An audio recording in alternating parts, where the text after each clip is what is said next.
So this morning, as I was watching my daily dose of news, I happened to catch this segment on MeidasTouch Network, where Ben Meiselas was interviewing Deepak Chopra. And they were talking about AI, and they were also talking about everything is a war on something. We've had a war on drugs, a war on woke. We've got a war on women. We've got a war on war. And so he was explaining that AI would be great as a tool for creative solutions instead of a war on everything.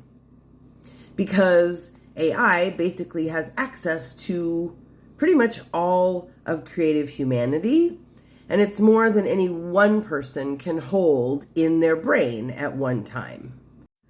So he was talking about using it as a spiritual tool and asking for more creative solutions to our global problems. And so this whole conversation prompted me to go to ChatGPT and have a conversation. And so I asked, what is a creative solution to global equality for women? And I want to talk about the creative solution that they came up with because it ended up being quite a rabbit hole of a solution.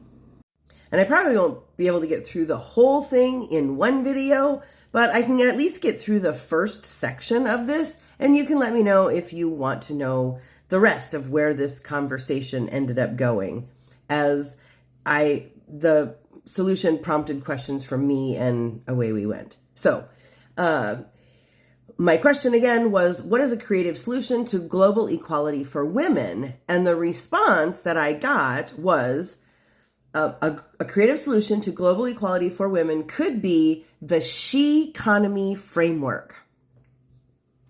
A global cooperative system that recenters economies around the unpaid and underpaid labor women already do. And here's how it could work. Number one, a global care credit system.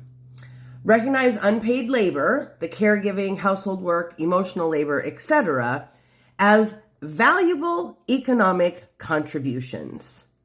So women would earn care credits tracked digitally like a blockchain-based wallet, which can be exchanged for education, healthcare, housing, or entrepreneurial funding. Number two, women-led innovation hubs. Build a global network of women-led innovation hubs, especially in underserved regions. These centers offer mentorship, seed funding, co-working spaces, legal support, and access to global markets by women for women. Partner with tech companies, NGOs, and governments for support and implementation. Three, the Sheducation, radical curriculum reform. I think this one is important. Create a global open source curriculum that teaches girls and boys feminist history, gender equity, consent, leadership, and financial literacy starting in primary school, which I think is the same as elementary school in the United States. This would be delivered through mobile apps, local workshops, or gamified platforms in multiple languages. Number four, the Fem Futures Fund. This is a decentralized, women-governed fund where anyone can invest in gender equity-focused businesses and projects. Returns are measured not just in profit, but in impact metrics like community well-being, education rates, and maternal health outcomes. And number five, cultural exchange through storytelling. Launch a global Her Story Exchange, a platform where women share lived experiences, cultural practices, and visions for equality. These are hosted as podcasts, virtual events, art installations, and community radio, bridging language and geography to build empathy and collaboration. This framework flips the narrative. It doesn't ask how women can fit into existing systems. It redesigns the system to work for women. Now, all of this sounded quite interesting to me, but I was unsure of the specific term about the wallet. So that led me to ask the question, what is a blockchain-based wallet? And the response I got back from that was that a blockchain-based wallet is a digital tool that lets you store, send, and receive digital assets like cryptocurrency or digital credits using blockchain technology. And here's what that means in simple terms.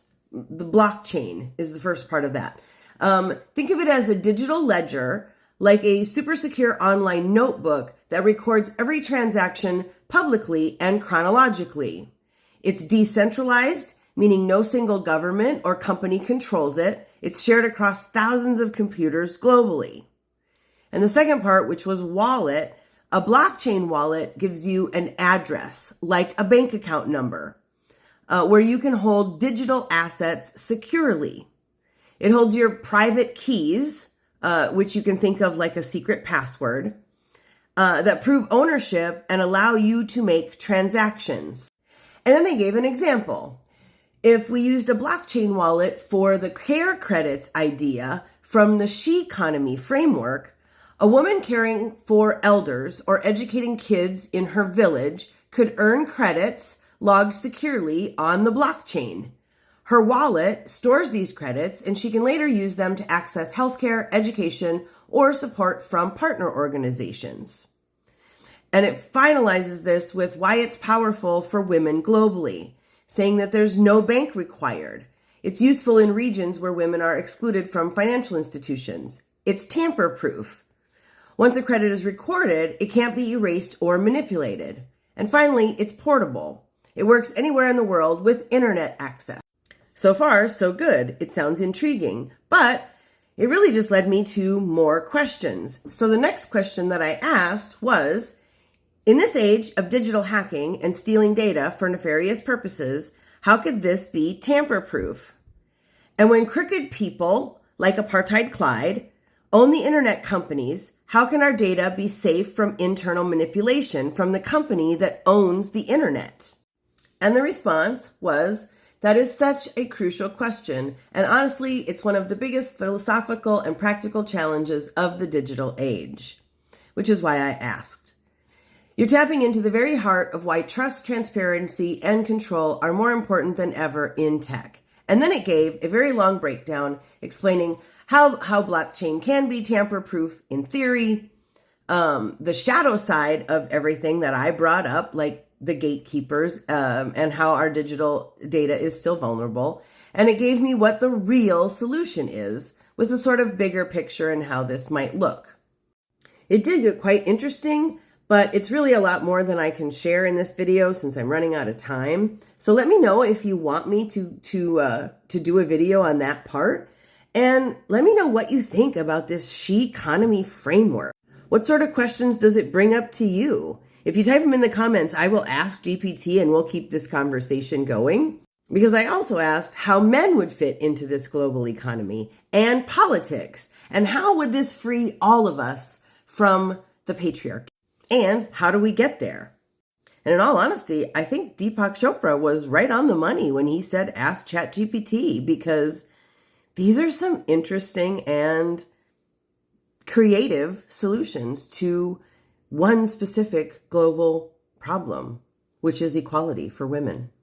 Let me know if you want the rest of this conversation in a video, and I can put it together, and like and share and all that jazz.